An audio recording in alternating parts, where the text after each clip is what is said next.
Daily Words of God. Understanding God's authority from the macro and micro perspectives.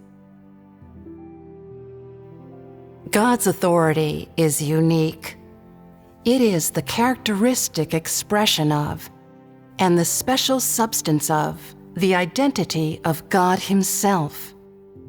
No created or non-created being possesses such characteristic expression and such special substance.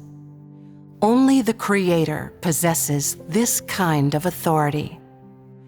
That is to say, only the Creator, God the unique, is expressed in this way and has this substance. Why talk about God's authority? How is the authority of God Himself different from the authority in man's mind? What is special about it? Why is it particularly significant to talk about it here? Each of you must carefully consider this issue. For most people, God's authority is a vague idea, one that is very difficult to get one's head around, and any discussion of it is likely to be nebulous. So there will invariably be a gap between the knowledge of God's authority that man is capable of possessing and the substance of God's authority. To bridge this gap, one must gradually come to know God's authority by means of real-life people, events, things, or phenomena that are within human reach, that humans are capable of understanding. Though the phrase, God's authority, may seem unfathomable, God's authority is not at all abstract. He is present with man every minute of his life, leading him through every day. So in every person's day-to-day life, he will necessarily see and experience the most tangible aspect of God's authority.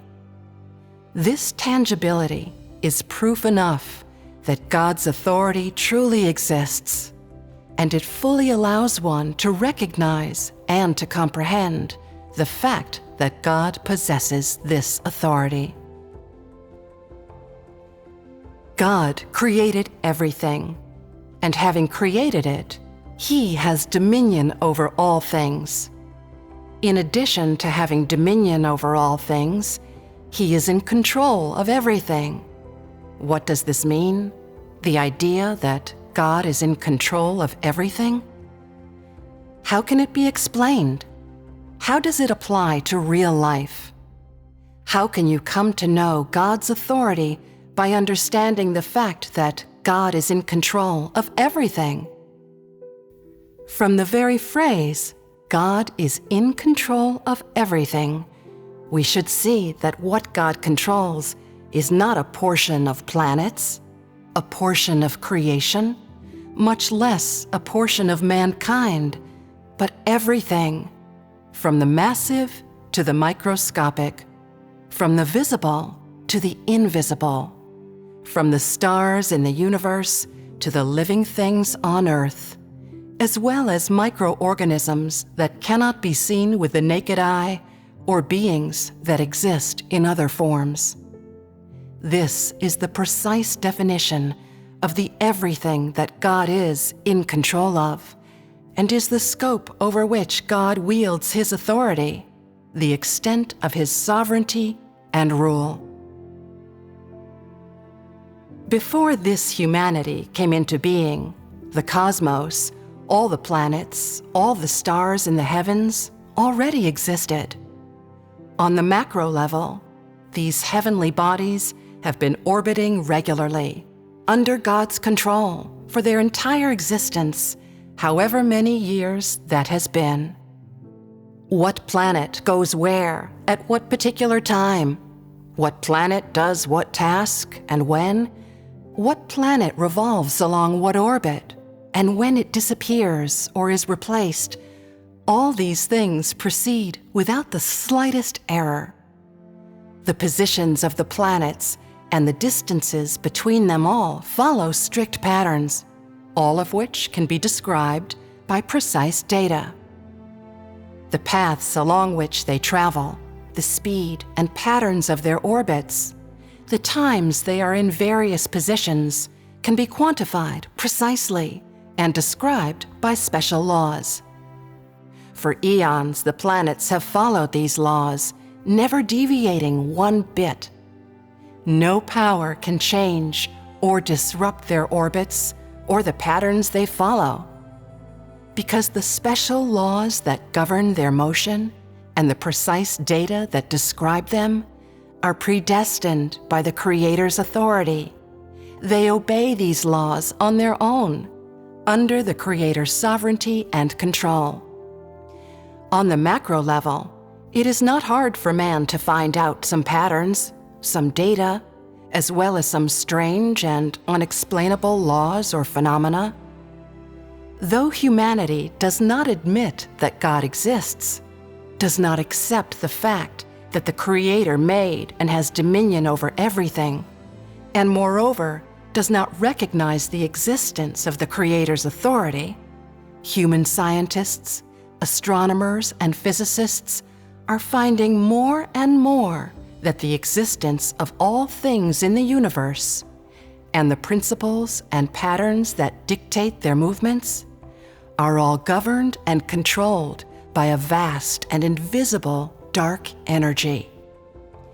This fact compels man to face up to and acknowledge that there is a mighty one in the midst of these patterns of movement, orchestrating everything. His power is extraordinary, and though no one can see his true face, he governs and controls everything at every moment. No man or force can go beyond his sovereignty.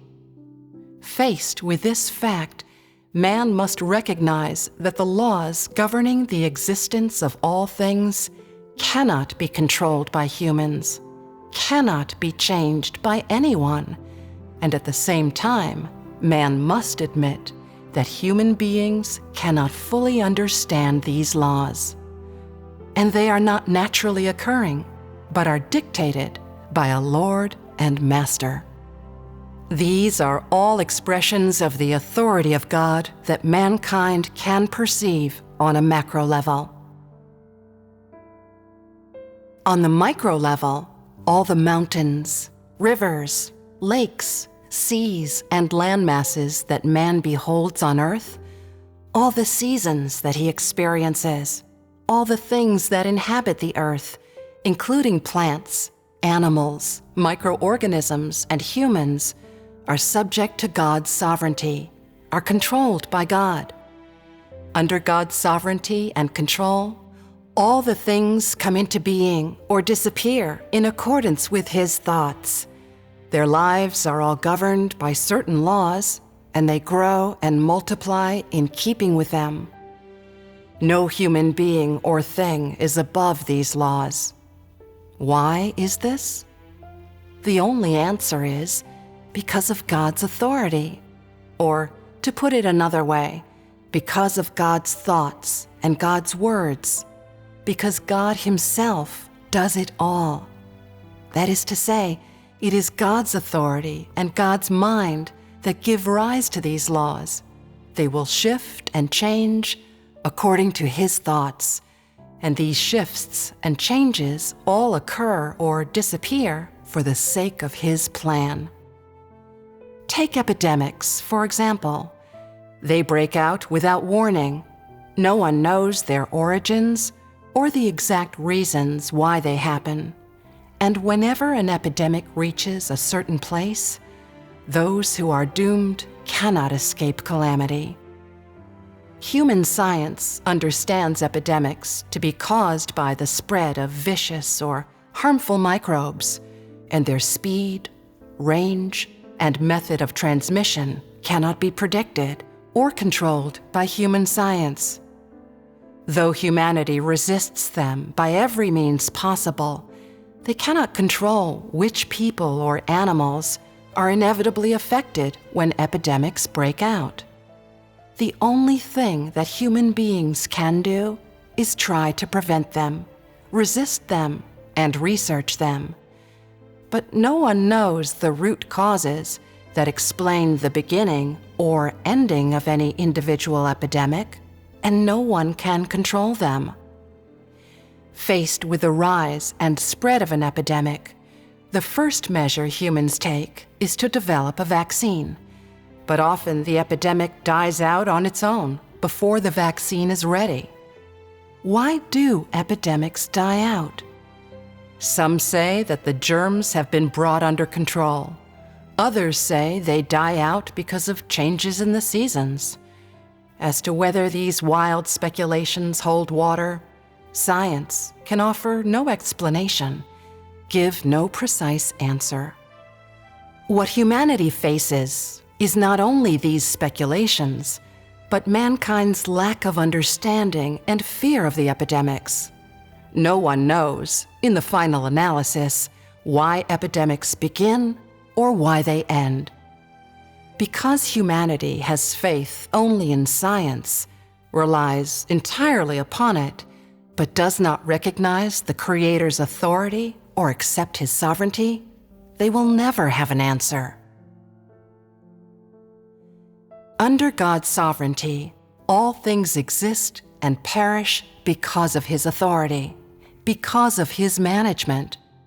Some things come and go quietly, and man cannot tell where they came from or grasp the rules they follow, much less understand the reasons why they come and go. Though man can witness, hear, or experience all that come to pass among all things, though they all have a bearing on man, and though man subconsciously grasps the unusualness, regularity, or even strangeness of the various phenomena, he still knows nothing about the Creator's will and His mind, which lie behind them. There are many stories behind them, many hidden truths. Because man has wandered far from the Creator, because he does not accept the fact that the Creator's authority governs all things, he will never know and comprehend everything that happens under its sovereignty. For the most part, God's control and sovereignty exceeds the bounds of human imagination, of human knowledge, of human understanding, of what human science can achieve. The abilities of created humanity cannot rival it. Some people say, since you have not witnessed God's sovereignty yourself, how can you believe that everything is subject to His authority? Seeing is not always believing. Seeing is not always recognizing and understanding. So where does belief come from? I can say with certainty, belief comes from the degree and depth of people's apprehension of and experience of the reality and root causes of things. If you believe that God exists, but you cannot recognize, much less perceive, the fact of God's control and God's sovereignty over all things, then in your heart you will never admit that God has this kind of authority, and that God's authority is unique.